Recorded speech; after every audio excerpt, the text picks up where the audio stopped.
नमस्कार दोस्तों, कास क्लासेस के यूट्यूब चैनल पर मैं चंद्रहास वर्ल्ड ज्योग्राफी सीरीज में आप सभी का स्वागत करता हूं। आशा करता हूं कि मेरा पूरा कास क्लासेस का परिवार अच्छा होगा और ज़बरदस्त तरीके से आने वाले किसी भी एग्ज़ाम की आप तैयारी कर रहे होंगे। बहुत ही शानदार उसी तैयारी को थोड़ा सा उस तैयारी में आपकी उस तैयारी में थोड़ा सा योगदान देने के लिए मैं आज वर्ल्ड ज्योग्राफी के अंदर बहुत ही लाजवाब बहुत ही फैंटास्टिक टॉपिक आपके सामने लेके आया हूं। आज इस वीडियो के अंदर दोस्तों हम लैटिट्यूड्स लाइन जो अक्षांश रेखा है उनके बारे में पढ़ेंगे। आपके मन में अब तक का जो भी डाउट था आज मैं क्लियर कर दूंगा। बस आपसे मैं एक रिक्वेस्ट करता हूं कि आपके पास में फ्री टाइम है तो ही आप वीडियो को देखना। अभी जज मत कीजिएगा कि कितना कुछ है, आज तक जितना आपने नहीं पढ़ा उतना आज इस वीडियो के अंदर आपको मिलेगा। तो वीडियो बहुत अच्छी होगी, ज़बरदस्त भी होगी। वीडियो शुरुआत करने से और लास्ट तक आप मेरे साथ में बने रहना, साथ के साथ में नोट्स भी बनाना। बहुत लाजवाब शानदार नोट्स होंगे और बहुत अच्छा हम करेंगे, ठीक है। तो चलिए दोस्तों, आज की अपनी इस वीडियो का जो मुख्य टॉपिक है वो अपने पास में है अक्षांश रेखाएं। अक्षांश रेखाएं मतलब जो अपने पास में लैटिट्यूड लाइन है, लैटिट्यूड लाइन, उनके बारे में अपन पढ़ेंगे। इनसे संबंधित जो भी पॉइंट बनेंगे, जितने भी शानदार पॉइंट बनेंगे, मैं एक एक पॉइंट बड़ी बारीकी से क्लियर करता चलूंगा। बस आप मेरे साथ में बने रहना। सबसे पहले दोस्तों अपने पास में क्वेश्चन आता है कि अक्षांश रेखा हम किसे कहते हैं, लैटिट्यूड लाइन क्या होती है, लैटिट्यूड लाइन किसे कहते हैं, या ये रेखाएं पृथ्वी के ऊपर क्यों खींची गई है, इसका काम क्या है। ये सारे पॉइंट अपने पास में आपके मन में आते होंगे। दोस्तों पृथ्वी की सतह के ऊपर, पृथ्वी के सरफेस एरिया के ऊपर खींची गई वो काल्पनिक रेखा, वो इमेजिनरी लाइन जो वेस्ट टू ईस्ट डायरेक्शन में खिंची हुई है, वेस्ट टू ईस्ट डायरेक्शन में खिंची हुई है, जिन सभी के बीच का डिस्टेंस है वो सेम है, जिनका काम दोस्तों जलवायु का मौसम का या क्लाइमेट्स का अध्ययन कराना है, क्लाइमेट्स का अध्ययन कराना है। जो रेखा दोस्तों पूर्ण वर्त के रूप में, फुल वर्त के रूप में, फुल सर्कल के रूप में खिंची हुई है और जिनके बीच की डिस्टेंस समान है, उन रेखाओं को अपन किस नाम से जानते हैं, अक्षांश रेखाओं के नाम से, लैटिट्यूड लाइन के नाम से। देखो वीडियो को आप अभी से जज मत करना, वीडियो क्या होने वाली आप लास्ट तक देखना, उसके बाद बताना। सबसे अलग नहीं पढ़ा हो तो आपने बताना। पृथ्वी की सतह के ऊपर, सरफेस एरिया के ऊपर खींची गई वो इमेजिनरी लाइन जो वेस्ट टू ईस्ट डायरेक्शन में, पश्चिम से पूर्व दिशा में खींची हुई है, जिनके सभी के बीच का डिस्टेंस सेम है, सभी के बीच की दूरी है वो सेम है, जिनका काम मौसम का, जलवायु का, क्लाइमेट्स का अध्ययन कराना है। जो रेखा पूरी पृथ्वी के चारों तरफ एक सर्कल के रूप में, एक वर्त के रूप में खिंची हुई है, जिनकी संख्या का जिक्र करें तो 181 है। वो रेखा क्या कहलाती है, तो अक्षांश रेखा कहलाती है, लैटिट्यूड लाइन कहलाती है, अक्षांश रेखा। ये ध्यान रखिएगा। आज आप इंडिया में बैठ के रसिया का, अमेरिका का, कनाडा का, जापान का, इंडोनेशिया का, किसी भी देश का वर्ल्ड के अंदर आप मौसम बता देते हो। अफ्रीका में गर्मी है, सर्दी है, कब गर्मी होगी, किस देश में कब सर्दी होगी। दोस्तों वो पूरे वर्ल्ड के टाइम के, सॉरी, पूरे वर्ल्ड के आप मानसून के बारे में पढ़ सकते हो, पूरे वर्ल्ड के मौसम के बारे में आप बता सकते हो। वो इन अक्षांश रेखाओं के अकॉर्डिंग बताते हो। अक्षांश रेखा, ये रेखा नहीं होती तो एक्चुअल में हमें भारत का ही नहीं पता चलना था कि भारत में अभी कैसा मौसम है, कब कैसा मौसम रहेगा, ये नहीं पता चलना था। तो ये रेखा है, इसलिए हम ये सारी चीजें बता देते हैं। अब दोस्तों अपने पास में क्वेश्चन ये बनता है कि अपने पास में जो टोटल लैटिट्यूड लाइन है, अपने पास में कुल जो अक्षांश रेखा है, अपने पास में कुल अक्षांश रेखा, ये कुल अक्षांश रेखा अपने पास में है कितनी, तो दोस्तों टोटल अक्षांश रेखा है अपने पास में 181। कुल अक्षांशीय वर्त कितने हैं दोस्तों, कुल अक्षांशीय वर्त, टोटल लैटिट्यूडनल सर्कल कितने हैं, तो टोटल अक्षांशीय वर्त है वो 179 है, 179। दोस्तों दो अक्षांशों के बीच की दूरी क्या होती है, दो अक्षांशों के बीच का डिस्टेंस देखूं, दो अक्षांशों के बीच की दूरी देखूं तो 111 किलोमीटर होती है, 111 किलोमीटर। दो अभी मैंने बहुत ही अच्छे तरीके से आपको कुछ एक पॉइंट बताए हैं, आप इन पॉइंटों को अच्छे तरीके से याद रखिएगा कि अपने पास में टोटल लैटिट्यूड लाइन है, कुल अक्षांश रेखा है। कुल अक्षांश रेखाओं की संख्या देखी जाए, अपने पास में कुल अक्षांश रेखा देखी जाए तो कितना है दोस्तों, 181 है। टोटल लैटिट्यूडनल सर्कल कितने हैं, अक्षांशीय वर्त कितने हैं, तो टोटल लैटिट्यूडनल सर्कल है 179 और दो अक्षांशों के बीच की दूरी कितनी है, तो दोस्तों 111 किलोमीटर है, 111। ये सारी चीजें मैं एक साइड में छोटा सा मैप बना लेता हूं, उसके आधार पर अपन देखते हैं। भाई मैं मान लेता हूं कि दोस्तों अपने पास में इस प्रकार से कोई भी एक पृथ्वी है, थोड़ा टेढ़ा मेढ़ा बन रहा है तो आपको मान लेना है, क्योंकि पृथ्वी पूर्ण रूप से गोल नहीं है। पृथ्वी पूर्ण रूप से गोल नहीं है, ये मैं पहले भी बता चुका हूं, सोलर सिस्टम के अंदर भी मैं बता चुका हूं। मैं मान लेता हूं कि दोस्तों अपने पास में इस प्रकार से एक पृथ्वी है और इस पृथ्वी के मध्य से अपने पास में एक रेखा गुजरती है और वो जो रेखा है उस रेखा का नाम एक्चुअल में अपने पास में क्या है, भूमध्य रेखा। ये भूमध्य रेखा कितने डिग्री अक्षांश है, तो 0 डिग्री अक्षांश है, 0 डिग्री अक्षांश। सभी रेखा वैसे तो अपने पास में एक उत्तरी ध्रुव के ऊपर एक ध्रुव तारा पड़ता है, उत्तरी ध्रुव के ऊपर नहीं, मतलब एक ध्रुव तारा पड़ता है।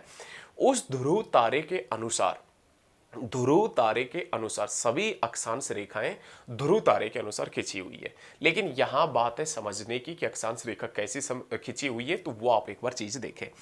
ये 0 डिग्री अक्षांश है, 0 डिग्री मतलब भूमध्य रेखा। भूमध्य रेखा से मैंने एक डी रखी, कोई भी डी रखी, मैथ वाली डी, और यहां डी से 1 डिग्री का एंगल बनाया और यहां भी डिग्री से 1 एंगल बनाया। फिर इन दोनों एंगल्स को आपस में मैंने ज्वाइंट कर दिया। फिर मैंने यहां पर 2 डिग्री का एंगल बनाया, यहां पर भी 2 डिग्री का एंगल बनाया, फिर दोनों पॉइंटों को मैंने आपस में मिला दिया। फिर मैंने यहाँ 3 डिग्री का बनाया, यहाँ भी 3 डिग्री का बनाया, तो अपने पास में मैंने यहाँ 3 डिग्री का भाई साहब एंगल खींच दिया, रेखा खींच दी। ऐसे एक समय ऐसा आएगा कि दोस्तों यदि मैं कोण बनाते बनाते ऊपर की तरफ जाऊंगा तो अपने पास में यहाँ पर इस प्रकार से एक 90 डिग्री का कोण बन जाएगा, 90 डिग्री का कोण बन जाएगा। कितने डिग्री का कोण बन जाएगा दोस्तों, 90 का। अब समझने की कोशिश कीजिए, जब मैंने 1 डिग्री का कोण बनाया था तो कितनी अक्षांश रेखा खींची थी, 1। 2 डिग्री का कोण बनाया तो कितनी अक्षांश रेखा खींची है, 2। जब मैंने 3 डिग्री का कोण बनाया तो कितनी अक्षांश रेखा खींची, 3। तो जब मैं दोस्तों अपने पास में 90 डिग्री का कोण बनाऊंगा तो अपने पास में कितनी रेखा खींचेगी, तो अपने पास में 90 रेखा खींचेगी। साधारण सी बात है, जब 90 डिग्री का एंगल बनाऊंगा तो 90 रेखा खींचेगी। तो ऐसे ही 90 रेखा तो अपने पास में उत्तरी गोलार्ध में है और 90 रेखा अपने पास में दक्षिणी गोलार्ध में, साउथर्न हेमिस्फीयर में। और 90 और 90 कितना है दोस्तों, तो आप बताओगे 180 प्लस में एक 0 डिग्री अक्षांश, टोटल अक्षांश रेखा कितनी है, 181। फिर समझ लीजिए, क्योंकि आप पहली बार पढ़ रहे होंगे तो शायद क्या पता आपको समझ में भी ना आए, और मेरा उद्देश्य ये है, मूल उद्देश्य ये है कि मैं आपको अच्छे तरीके से समझाऊं, किसी भी सूरत में समझाऊं। बहुत सा डाटा है, बहुत बार यदि कोई बच्चा पहली बार वीडियो देख रहा है, पहली बार में ही बहुत अच्छे तरीके से वो पढ़ रहा है, लेकिन समझ में नहीं आ रहा तो पढ़ाना व्यर्थ है। फिर तो समझ में ही ना आया तो फिर क्या बात है, क्यों वीडियो देख रहे हैं, समझ में आएगा। दोस्तों अपने पास में कोई भी एक पृथ्वी का हमने मैप लिया, पृथ्वी का मैप लेके हमने बीचों बीच एक रेखा खींची जिसका नाम भूमध्य रेखा, भूमध्य रेखा जिसे हम 0 डिग्री अक्षांश के नाम से, 0 डिग्री लैटिट्यूड के नाम से भी जानते हैं। इस भूमध्य रेखा के ऊपर मैंने एक डी रखी, मैथ वाली डी, और 1 डिग्री का एंगल बनाया, इस तरफ 1 डिग्री का एंगल बनाया, फिर 1 डिग्री के एंगल को आपस में मिला दिया। फिर मैंने 2 डिग्री का एंगल बनाया, यहां पर भी 2 डिग्री का एंगल बनाया, 2 को आपस में मिला दिया। 3 का बनाया, 3 का बनाया, आपस में मिला दिया। ऐसे चलते चलते एक समय ऐसा आएगा कि अपने पास में यहां एंगल 90 का बन जाएगा। जब एंगल 90 का बना तो मैंने सोचा कि भाई जब मैंने 1 डिग्री का एंगल बनाया था तो रेखा 1 खींची थी, जब मैंने 2 डिग्री का एंगल बनाया तो 2 रेखा खींची है, जब मैंने 3 डिग्री का एंगल बनाया है 3 डिग्री का तो 3 रेखा खींची है, और जब मैं 90 डिग्री का एंगल बनाऊंगा तो 90 रेखा खींचेगी। 90 रेखा उत्तरी गोलार्ध में, मतलब नॉर्थर्न हेमिस्फीयर में, और 90 रेखा दक्षिणी गोलार्ध में। 90 और 90 कितना हो गया, 180, प्लस में एक 0 डिग्री अक्षांश है 181, टोटल अक्षांश रेखाएं 181। लेकिन दोस्तों अपने पास में 90 से पहले एक एंगल बना होगा 89 का, अपने पास में 88 का, अपने पास में 87 का, अपने पास में 86 का, इस प्रकार से एंगल बनते गए होंगे। तो जब हमने 89 डिग्री का एंगल बनाया, अपने पास में ये 89 डिग्री का एंगल है, 89 डिग्री अक्षांश खींची, तो वो 89 डिग्री अक्षांश, वो आप देखो पृथ्वी के एक सर्कल का काम करता है, ग्लोब के ऊपर देखना एक सर्कल का काम करता है। लेकिन जैसे ही आप 89 से ऊपर की तरफ गए, जैसे ही 89 के ऊपर की तरफ गए, तो अपने पास में 111 किलोमीटर चलने के बाद में अपने पास में एक बिंदु आया, और वो है 90 डिग्री। जैसे ही आप 111 किलोमीटर ऊपर गए तो अपने पास में 90 डिग्री एक बिंदु आ गया। अब ये बिंदु है ना, इस बिंदु को मैंने लाइन में तो गिन लिया, लेकिन इस बिंदु को मैं सर्कल में नहीं गिनूंगा, क्योंकि ये सर्कल नहीं है।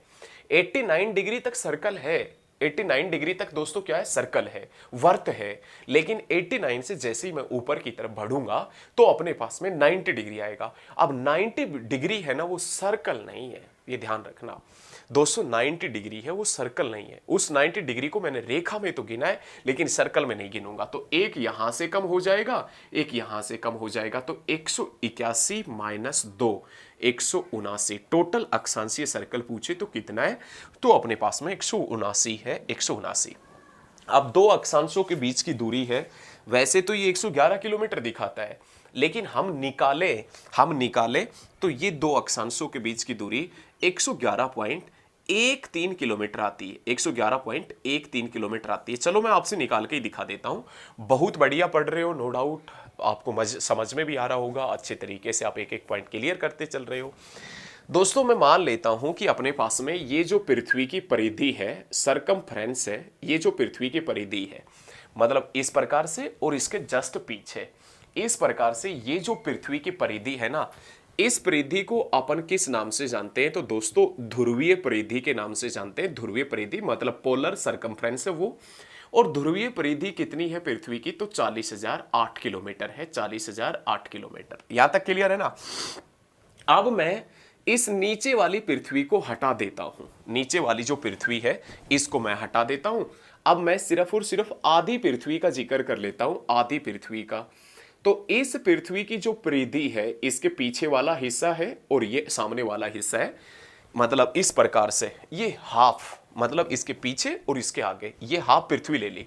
हाफ पृथ्वी की परिधि क्या हो जाएगी दोस्तों अपने पास में, 20,004 किलोमीटर। ये हाफ परिधि की पृथ्वी हाफ हो गया अपने पास में, हाफ हो गया। ऐसा ही है ना दोस्तों, अपने पास में ये हाफ पृथ्वी की परिधि देखी जाए तो अपने पास में 20,000 कितना है, तो 20,004 किलोमीटर। अब ये 20,004 किलोमीटर तो इसके पीछे वाला भी हिस्सा है, इसके आगे वाला भी हिस्सा है। तो मैं सिर्फ आगे वाले हिस्से का जिक्र करूं, मैं सिर्फ आगे वाले हिस्से का जिक्र करूं, बस सिर्फ ये आगे वाला हिस्सा। तो ये आगे वाला हिस्सा है, ये अपने पास में 10,002 किलोमीटर हो जाएगा। और इस आगे वाले हिस्से में टोटल लैटिट्यूड लाइन कितनी खिंची हुई है, 90।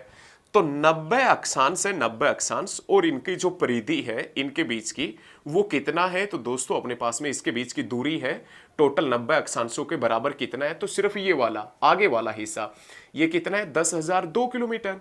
1 डिग्री अक्षांश की दूरी देखो, 90 डिग्री अक्षांश is equal to 10,002 kilometre. 1 degree अक्षांश देखो तो दोस्तों 10,002 अपॉन में कितना हो जाएगा, तो 90 हो जाएगा। और इनको यदि मैं काटूंगा तो अपने पास में 111.13 किलोमीटर आएगा, ये ध्यान रखना। अब अभी से पॉइंट खत्म नहीं हुआ है, आप मेरे साथ में बने रहना, अभी से पॉइंट खत्म नहीं। 1 डिग्री अक्षांश की दूरी आई है 111.13 किलोमीटर। अब 1 डिग्री अक्षांश में कितना मिनट होता है, 1 डिग्री में 60 मिनट। तो 60 मिनट की दूरी है 111.13 किलोमीटर। 60 मिनट की दूरी 111.13 किलोमीटर। तो मैं 1 मिनट की दूरी देखूं तो दोस्तों अपने पास में 111.13 अपोन में क्या हो जाएगा, 60 हो जाएगा। तो अपने पास में यदि मैं इनको काटूंगा तो 1.86 किलोमीटर आएगा, 1.86। तो 1 मिनट की जो दूरी है, 1 मिनट की दूरी, 1 मिनट अक्षांश की दूरी है, वो अपने पास में 1.86 किलोमीटर हो गई। अब 1 मिनट में दोस्तों कितना सेकंड होती है, 60 सेकंड होती है। तो मैं 1 सेकंड अक्षांश की दूरी देखूं, 1 सेकंड अक्षांश की, तो 1.86 अपोन में कितना हो जाएगा, 60। तो अपने पास में ये आएगा 0.031 किलोमीटर आएगा। कहने का मतलब 1 सेकंड अक्षांश की दूरी है, वो अपने पास में कितना मीटर है, तो आप बता देना दोस्तों, 31 मीटर है, 31 मीटर। यहां तक आपको अच्छे तरीके से समझ में आया होगा, बहुत ही अच्छा है। आपको समझ में नहीं आया तो बैक करके देखो आप। 1 डिग्री अक्षांश के बीच की दूरी 111.13 किलोमीटर, 1 मिनट अक्षांश की दूरी 1.86 किलोमीटर, 1 सेकंड अक्षांश की दूरी है वो अपने पास में दोस्तों कितना है, तो 31 मीटर है, 31 मीटर। समझ में आ रहा है ना, अच्छे तरीके से समझते रहिए।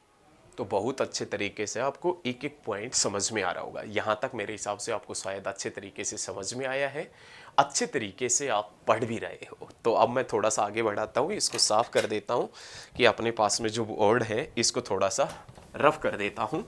उसके बाद में दोस्तों मैं आगे चलूँगा, आगे बढ़ूँगा। बहुत ही बढ़िया तरीके से अपन पढ़ रहे हैं, एकदम शानदार तरीके से, एकदम गजब तरीके से, बहुत बढ़िया। आप दोस्तों ये जो अपनी पृथ्वी है ना, पृथ्वी, इस पृथ्वी के ऊपर कुछ रेखाएं भी खींची है।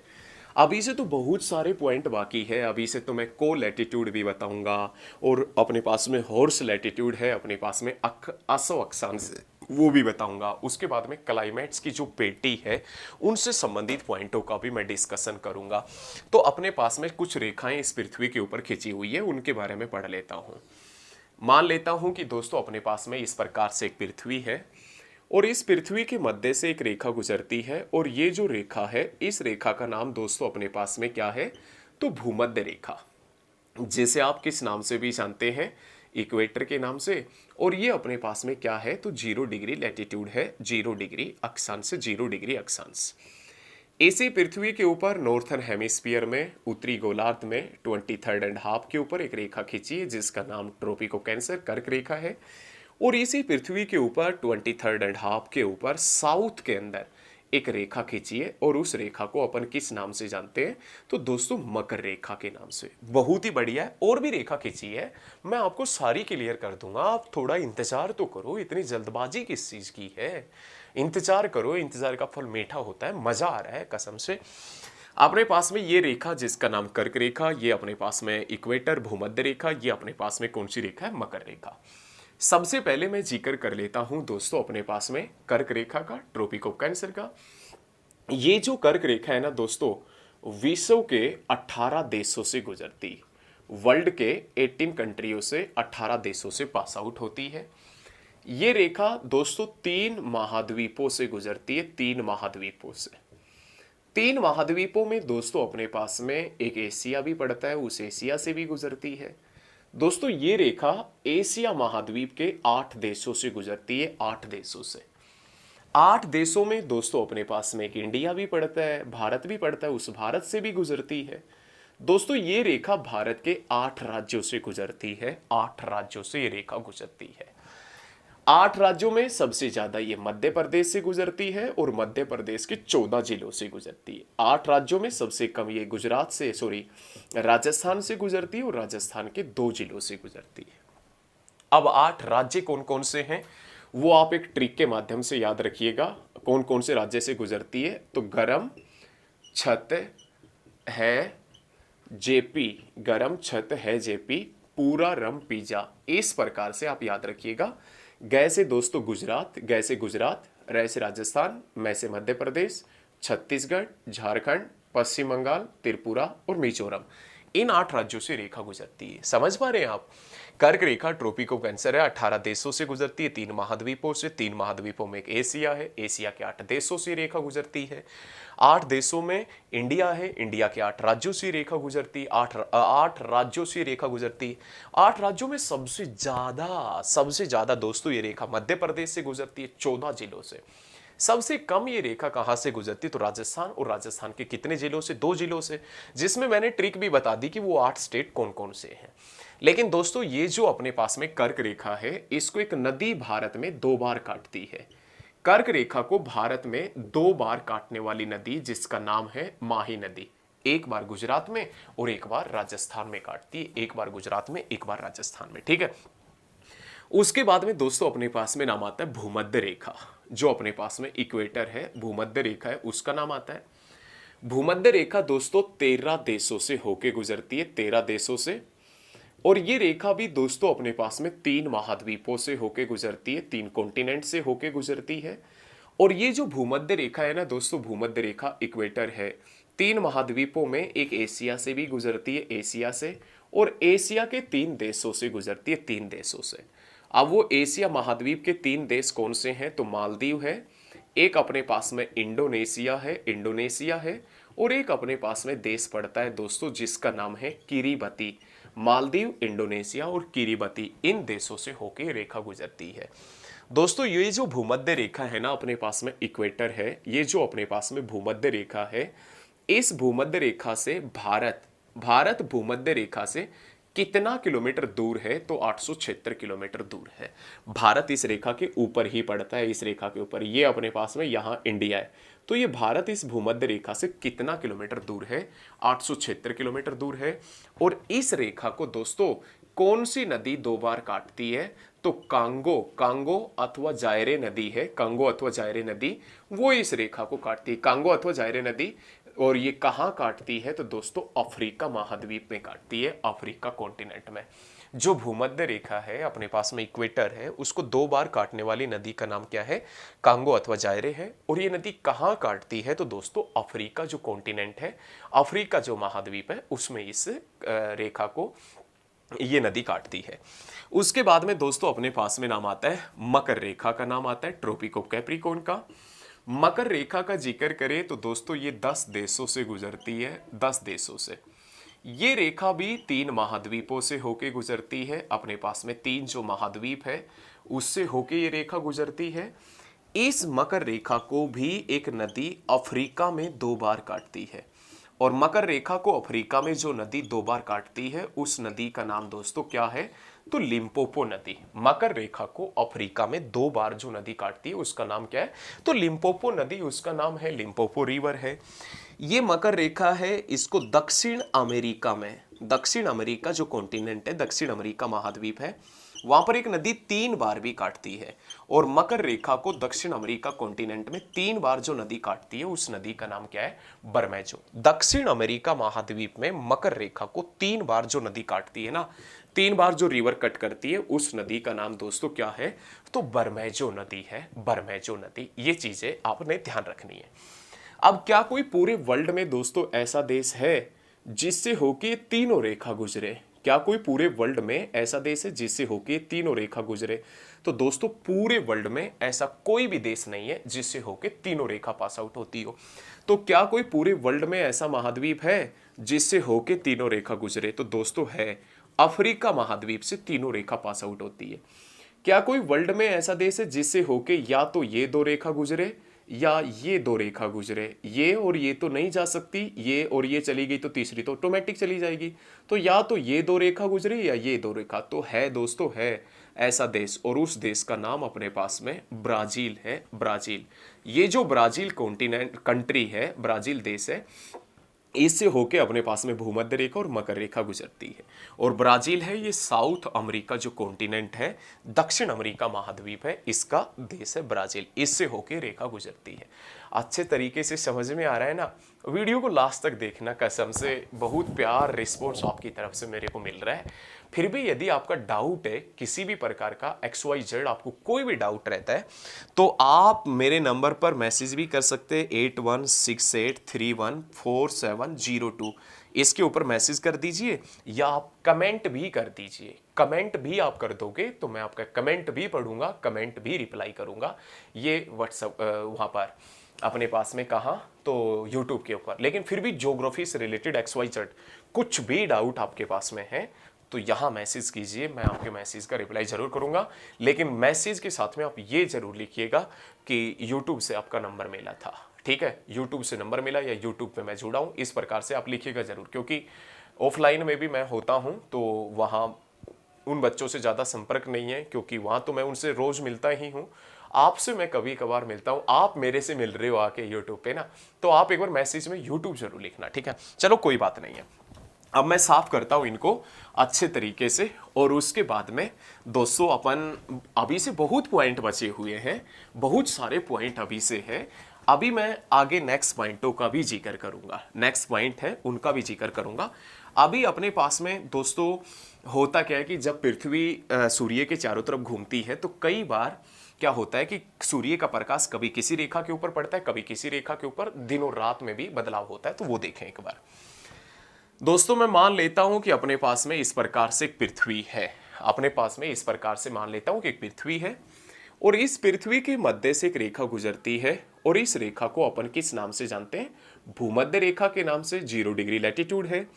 यहां से 23.5 डिग्री के ऊपर एक रेखा खींचिए जिसका नाम अपने पास में कर्क रेखा है।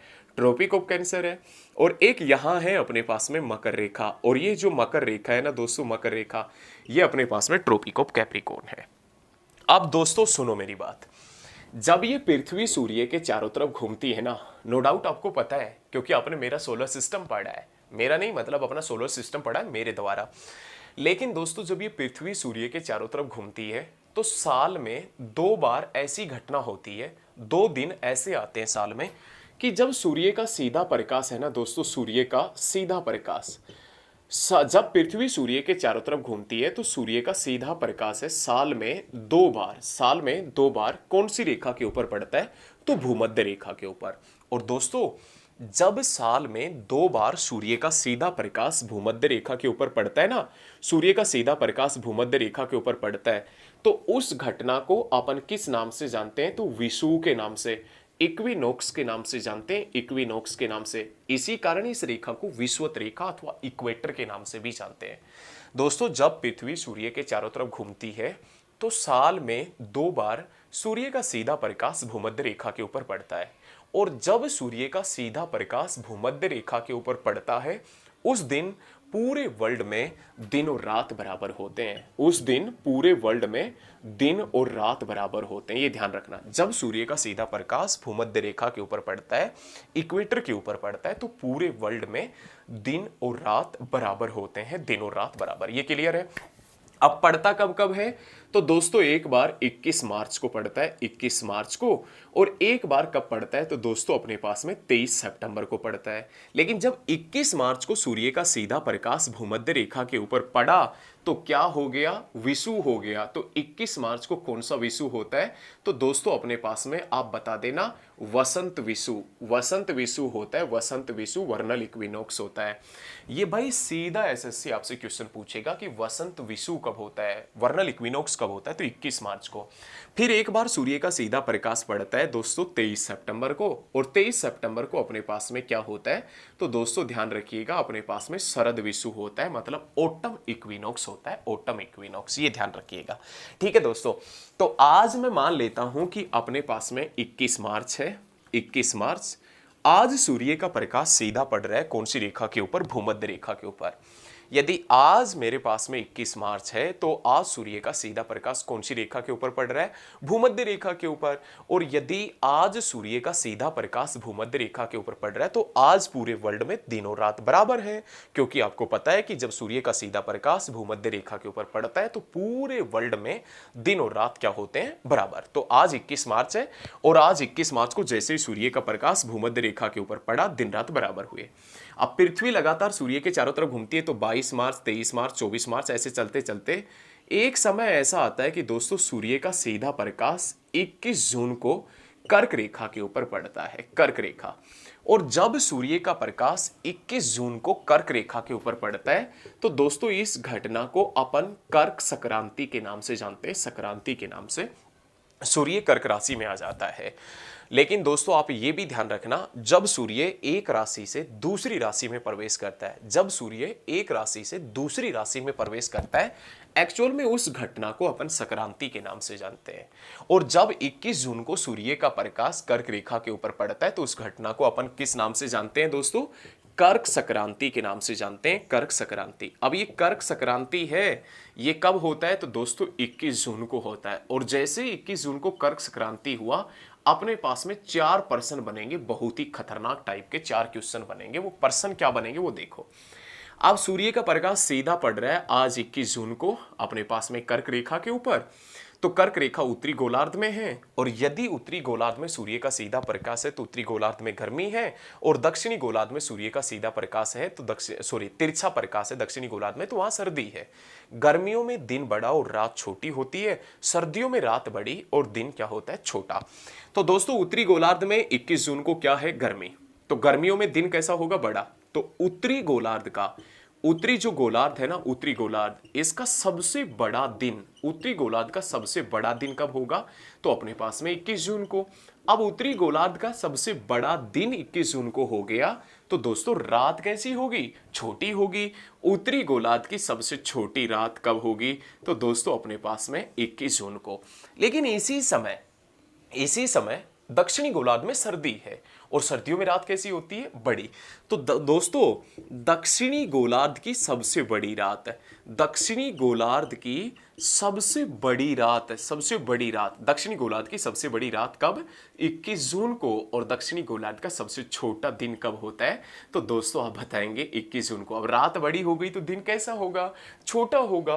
तो ये ध्यान रखना, जब सूर्य का प्रकाश कर्क रेखा के ऊपर पड़ता है तो उस समय उस घटना को कर्क संक्रांति के नाम से, कैंसर सोल्स्टिस के नाम से जानते हैं। और उत्तरी गोलार्ध का सबसे बड़ा दिन उस समय होता है, सबसे छोटी रात उस समय होती है। और दोस्तों दक्षिणी गोलार्ध की सबसे बड़ी रात 21 जून को होती है, सबसे छोटा दिन 21 जून को होता है। अब पृथ्वी लगातार सूर्य के चारों तरफ घूमती रहती है, तो 22 जून, 23 जून, 24 जून, 25 जून, ऐसे चलते चलते एक समय ऐसा आएगा कि 23 सितंबर को सूर्य का प्रकाश फिर से भूमध्य रेखा के ऊपर पड़ेगा। 23 सितंबर को शरद विषुव बनेगा, दिनों रात बराबर होंगे, पृथ्वी लगातार फिर घूम रही है। एक समय ऐसा आएगा कि सूर्य का प्रकाश सीधा 22 दिसंबर को, सीधा 22 दिसंबर को मकर रेखा के ऊपर पड़ता है। और इस समय सूर्य मकर राशि में प्रवेश करता है। तो इस घटना को अपन किस नाम से जानते हैं, तो मकर संक्रांति के नाम से जानते हैं, मकर संक्रांति के नाम से। तो दोस्तों अपने पास में जो मकर संक्रांति है, जिस दिन सूर्य मकर राशि में प्रवेश करता है, तो अपने पास में ये मकर संक्रांति कब होता है, तो मकर संक्रांति होता है अपने पास में दोस्तों 22 दिसंबर को। अब 22 दिसंबर को सूर्य का सीधा प्रकाश मकर रेखा के ऊपर पड़ता है। तो अब दिसंबर के महीने में दक्षिणी गोलार्ध में तो गर्मी हो गई, क्योंकि सूर्य का सीधा प्रकाश यहां पड़ रहा है, तो यहां गर्मी हो गई। और यहां अपने पास में उत्तरी गोलार्ध में जहां पर हम बैठे हुए हैं, वहां कैसी हो गई, सर्दी हो गई। अब गर्मियों में दिन कैसा होता है, बड़ा होता है, रात कैसी होती है, छोटी। अब दोस्तों अपने पास में क्वेश्चन बनता है, दक्षिणी गोलार्ध का, दक्षिणी गोलार्ध का सबसे बड़ा दिन, दक्षिणी गोलार्ध का सबसे बड़ा दिन तो वो होता है 22 दिसंबर को। और दोस्तों दिन बड़ा है तो रात कैसी होगी, छोटी। तो सबसे छोटी रात है, सबसे छोटी रात कब होगी, तो अपने पास में 22 दिसंबर को। अब इस समय गर्मियों में तो हमने पढ़ लिया दक्षिणी गोलार्ध में गर्मी है, गर्मियों में पढ़ा सबसे बड़ा दिन 22 दिसंबर, सबसे छोटी रात 22 दिसंबर। लेकिन इसी के विपरीत नॉर्थन हेमिस्फीयर में, इसी के विपरीत उत्तरी गोलार्ध में सर्दी है, और सर्दियों में रात कैसी होगी, बड़ी। उत्तरी गोलार्ध की सबसे बड़ी रात है, उत्तरी गोलार्ध की सबसे बड़ी रात कब होगी, तो दोस्तों 22 दिसंबर को होगी। और रात बड़ी है तो दिन कैसा होगा, छोटा होगा। उत्तरी गोलार्ध का सबसे छोटा दिन कब होगा, तो दोस्तों 22 दिसंबर को होगा। ठीक है, समझ में आ रहा है ना, अच्छे तरीके से, आपको बहुत अच्छे तरीके से समझ में आएगा। यदि आपको फिर भी थोड़ा सा छोटा सा डाउट है ना, तो दोस्तों इस वीडियो को आप बैक करके देखो, बैक करके। ठीक है दोस्तों, अब क्वेश्चन बनता है कि सूर्य का प्रकाश एक महीने में कितना डिग्री चलता है, सूर्य का प्रकाश एक महीने में कितना डिग्री चलता है। क्वेश्चन ये है, देखो भाई 21 मार्च को सूर्य का प्रकाश पड़ा 0 डिग्री अक्षांश के ऊपर, 21 जून को सूर्य का प्रकाश पड़ा 23.5 डिग्री के ऊपर। तो सूर्य का प्रकाश 21 मार्च और 21 जून से, मतलब 21 मार्च से 21 जून जाएंगे तो 3 महीने का ये गैप है, 3 महीने का। 3 महीने में सूर्य का प्रकाश 23.5 डिग्री ऊपर गया। 23.5 ना मान के मैं ये मान लेता हूं कि लगभग 24, क्योंकि काटने में दिक्कत होगी। तो सूर्य का प्रकाश 3 महीने में लगभग 24 डिग्री ऊपर जाता है। तो 1 महीने में सूर्य का प्रकाश है वो लगभग कितना डिग्री जाएगा रे, 8 डिग्री। तो सूर्य का प्रकाश 1 महीने में लगभग 8 डिग्री अक्षांश चलता है। 8 डिग्री अक्षांश सूर्य का प्रकाश ये 1 महीने के अंदर चलता है, ये ध्यान रखिएगा। ठीक है, कितना चलता है, तो दोस्तों 8 डिग्री अक्षांश के आसपास चलता है। यदि एक दिन में पूछे तो अपने पास में 16 मिनट के आसपास चलता है, लेकिन अपन को बिल्कुल भी टेंशन नहीं लेने का। 1 डिग्री चलता है कितने, एक महीने में कितना चलता है, तो 8 डिग्री के आसपास चलता है। अब 8 डिग्री चलता है, 8 डिग्री, इसको मिनट बनाना है तो देखो एक बार नीचे हो जाएगा ना, चलो यहां देख लो। 1 मंथ में दिन कितने, 30, और कितना चल रहा है 1 महीने में, 8 degree. 1 degree is equal to कितने मिनट, 60 मिनट। और 8 को मैं 60 से गुना करूंगा तो 8 सिंह 48, 480 मिनट हो जाएगा, 480 मिनट। अब एक दिन चलाना है, एक दिन तो 480 480 अपन में 30, अपॉन में 30, तो एक दिन में कितना चला सूर्य का प्रकाश? 16 डिग्री चला। एक महीने में कितना चलता है? 8 डिग्री अक्षांश चलता है। और एक दिन में सूर्य का प्रकाश कितना चलता है? तो 16 मिनट अक्षांश चलता है, 16 मिनट अक्षांश। अभी से तो दोस्तों बहुत पॉइंट बाकी है, आप वीडियो पर लास्ट तक जरूर बने रहना। वीडियो बहुत ही खतरनाक होगी, बहुत ही शानदार होगी, बहुत ही जानदार होगी, एकदम आपको भी पढ़ने में मजा आ रहा है कसम से। बहुत बढ़िया तरीके से अपन पढ़ रहे हैं। इतने सारे पॉइंट है वो आपको नहीं मिलेंगे, मैं बार बार आपसे बोल रहा हूँ, बहुत जल्दी आपको ये पॉइंट दोस्तों नहीं मिलेंगे। लेकिन चलो देखो, बहुत बढ़िया है, बहुत ही शानदार है। अब मैं आगे बढ़ूँ थोड़ा सा मैं अब आगे बढ़ता हूँ थोड़ा सा, कोई दिक्कत वाली बात ना है। अब अपने पास में दोस्तों एक पॉइंट आता है सह अक्षांश का, कि ये सह अक्षांश क्या होते हैं, सह अक्षांश को लैटिट्यूड क्या होता है। दोस्तों किसी भी अक्षांश को यदि मैं 90 डिग्री से घटा दूं, 90 डिग्री से घटा दूं, तो घटाने के बाद जो अक्षांश आता है उसे अपन सह अक्षांश के नाम से जानते हैं। जैसे एग्जाम्पल देखें, देखो पहले एक बार सुनो, किसी भी अक्षांश को मैं 90 डिग्री से घटा दूं, किसी भी अक्षांश को मैं 90 डिग्री से घटा दूं, तो घटाने के बाद जो अक्षांश आता है वो सह अक्षांश होता है। जैसे कि एग्जाम्पल के तौर पे मैं पूछूं 30 डिग्री अक्षांश का सह अक्षांश कौन सा है, 30 डिग्री अक्षांश का सह अक्षांश कौन सा है, को लैटिट्यूड कौन सा है, तो 30 डिग्री का 60 डिग्री है, क्योंकि जैसे ही मैं 30 डिग्री को 90 में से घटाऊंगा तो 60 आ जाएगा। मैं ये कहूं 45 डिग्री का को लैटिट्यूड क्या है, तो दोस्तों 45 ही आएगा, 45 ही। ये पॉइंट आप ध्यान रखिएगा, क्लियर है ना, तो ये ध्यान रखें।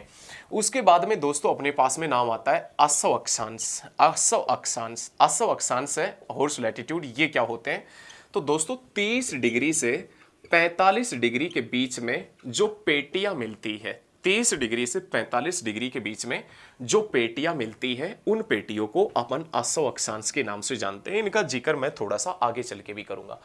30 डिग्री से 35 डिग्री के बीच में जो पेटियां मिलती है, वायुदाब पेटियां मिलती है, उनको अपन असव अक्षांश के नाम से जानते हैं। अब ये जो अपने पास में पृथ्वी है, इसके ऊपर कुछ जलवायु पेटियां भी है, जलवायु पेटियां, और उन जलवायु पेटियों का मैं जिक्र कर लेता हूं। जलवायु पेटियों का ये मैं मान लेता हूं कि दोस्तों अपने पास में एक पृथ्वी है नो डाउट। और ये जो पृथ्वी है, इस पृथ्वी के ऊपर अपने पास में एक रेखा है जिसका नाम है 0 डिग्री अक्षांश, जिसे आप भूमध्य रेखा के नाम से भी जानते हैं, इक्वेटर के नाम से। इसी पृथ्वी के ऊपर नॉर्थन हेमिस्फीयर में 23.5 के ऊपर जो रेखा खींची है वो है अपने पास में कर्क रेखा।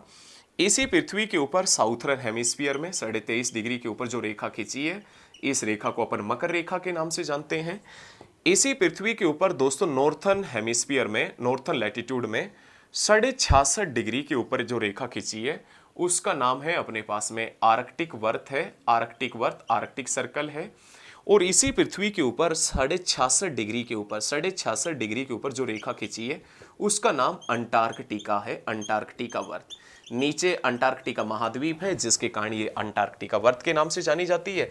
ऊपर अपने पास में आर्कटिक महासागर है, आर्कटिक महासागर, तो उसके नाम पर इसका नाम आर्कटिक वो पॉइंट पड़ा है, ये ध्यान रखिएगा। लेकिन दोस्तों अब अपने पास में क्वेश्चन ये बनता है कि ये रेखाएं 23.5 के ऊपर या 66.5 के ऊपर क्यों खींची गई है। ये जितनी भी रेखा है ये 23.5 के ऊपर या 66.5 के ऊपर क्यों खींची गई है, वो पॉइंट आप एक बार समझें। पृथ्वी अपने अक्ष पर, मैंने पहले भी बताया, आपने देखा भी होगा, सोलर सिस्टम के अंदर पृथ्वी जब पढ़ाई थी तो वहां पर भी बताया था। पृथ्वी है वो अपने अक्ष पर कितने डिग्री झुकी हुई है, तो 23.5 डिग्री। पृथ्वी अपने अक्ष पर 23.5 डिग्री झुकी हुई है, तो सूर्य का कभी भी प्रकाश 23.5 डिग्री से ऊपर नहीं जाता, 23.5 डिग्री से नीचे नहीं आता, जिसके कारण ये रेखा तो 23.5 के ऊपर खींची गई है। लेकिन पृथ्वी अपनी कक्षा के ऊपर 23.5 डिग्री झुकी हुई है, और कक्षा के सापेक्ष रिलेटिव टू ऑर्बिट, कक्षा के सापेक्ष रिलेटिव टू ऑर्बिट ये कितने डिग्री का एंगल बनाती है, 66.5, जिसके कारण ये रेखाएं 66.5 डिग्री के गैप के ऊपर खींची, सॉरी 66.5 के ऊपर खींची गई है। ऊपर आर्कटिक महासागर पड़ता है उसके नाम पर, नीचे अंटार्कटिका पड़ता है। अब ये जो दोस्तों अपने पास में 0 से लेकर 23.5 डिग्री नॉर्थ तक ये वाला जो इलाका है, 0 से 23.5 डिग्री नॉर्थ, 23.5 डिग्री साउथ, ये जो अपने पास में इलाका है ना, 0 से 23.5 degree north and south, north and south, तो ये अपने पास में किस नाम से जाना जाता है, तो दोस्तों उष्ण कटिबंध के नाम से जाना जाता है, उष्ण कटिबंध के नाम से, ट्रॉपिकल जोन के नाम से जाना जाता है, ट्रॉपिकल जोन के नाम से। 23.5 से दोस्तों अपने पास में 66.5, 23.5 से अपने पास में 66.5, ये वाला जो इलाका है ना दोस्तों 23.5 से 66.5, अपने पास में दोस्तों 23.5 से 66.5 और अपने पास में नॉर्थ एंड साउथ, ये इलाका किस नाम से जाना जाता है? तो अपने पास में शीतोष्ण कटिबंध के नाम से, शीतोष्ण टेम्परेट जोन के नाम से जाना जाता है। और उसके बाद में दोस्तों अपने पास में 66.5 से और अपने पास में ये वाला इलाका है 66.5 से और अपने पास में 90 डिग्री तक, 66.5 से 90, नॉर्थ पोल साउथ पोल 66.5 से 90 और 66.5 से 90, मतलब 66.5 से 90 डिग्री नॉर्थ एंड साउथ का इलाका है। ये किस नाम से जाना जाता है? शीत कटिबंध के नाम से, मतलब कोल्ड जोन के नाम से भी जाना जाता है। और इसके अंदर आपको पता है 6 महीने का दिन और 6 महीने का रात होता है। इसके अंदर आपको पता है दोस्तों 6 महीने का दिन और 6 महीने का रात होता है, 6 महीने का दिन और 6 महीने का रात। आशा करता हूं कि अभी बहुत सारे पॉइंट हमने लैटिट्यूड्स लाइन के पढ़े होंगे और आपको बहुत अच्छे तरीके से दोस्तों समझ में भी आया होगा। मेरे द्वारा दी गई जानकारी आपको अच्छी लगी होगी और यदि मेरे द्वारा दी गई जानकारी आपको अच्छी लगी हो तो इस वीडियो को दोस्तों आप ज़्यादा से ज़्यादा स्टडी ग्रुप में, ज़्यादा से ज़्यादा स्टडी ग्रुप में शेयर करना। मेरे द्वारा दी गई जानकारी आपको अच्छी लगी हो ना दोस्तों, अच्छी लगी हो तो इस वीडियो को ज़्यादा से ज़्यादा शेयर करना। अभी तक चैनल को फॉलो नहीं किया तो चैनल को फॉलो भी कर लेना, ठीक है? तो दोस्तों बने रहिए मेरे साथ में। कल मैं देशांतर बताऊंगा, फिर उसके बाद में ऐसे लगातार अपन पढ़ते रहेंगे। सोलर बहुत बढ़िया तरीके से वर्ल्ड ज्योग्राफी पढ़ेंगे। आज की इस वीडियो में इतना ही। जय हिंद, जय भारत, धन्यवाद। ठीक है दोस्तों, धन्यवाद।